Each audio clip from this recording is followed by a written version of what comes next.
गोत्यात आलेले नेते भाग 4 अजित पवार.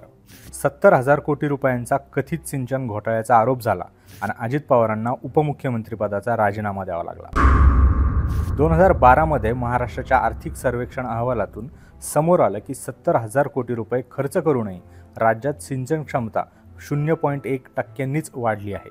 अजित पवारांकडे 1999 ते 2009 पासून जलसंपदा, पाणीपुरवठा व सिंचन या खात्याची जबाबदारी होती. 1996 ते 2001 मधील अंदाजपत्रकाची चौकशी केली तर मोठे घोटाळे बाहेर येतील असं विजय पांढरे त्यावेळी म्हणाले आणि त्यानंतर अजित पवारांवर आरोपसत्र सुरू झाले. त्यावेळी विरोधक असलेल्या भाजपाने पवारांवर थेट भ्रष्टाचाराचे आरोप करत चौकशीची मागणी केली. त्यांच्याकडे बैलगाडी भरून पुरावे असल्याचंही म्हटलं जात होतं. पवारांवर राजकीय दबाव वाढत गेला आणि मी आता फक्त एक आमदार आहे, सर्व आरोपांमधून मुक्त होईपर्यंत मी कोणतेही मंत्रिपद किंवा पद स्वीकारणार नाही, मी हे केलेलं नाही, मी आरोप का सहन करावे, अशी प्रतिक्रिया पवारांनी त्यावेळी दिली. 25 सप्टेंबर 2012 रोजी त्यांनी राजीनामा दिला. कोण चुकलं, का चुकलं आणि कसं चुकलं हे शोधायचं असेल तर सरकारनामाला नक्की फॉलो करा.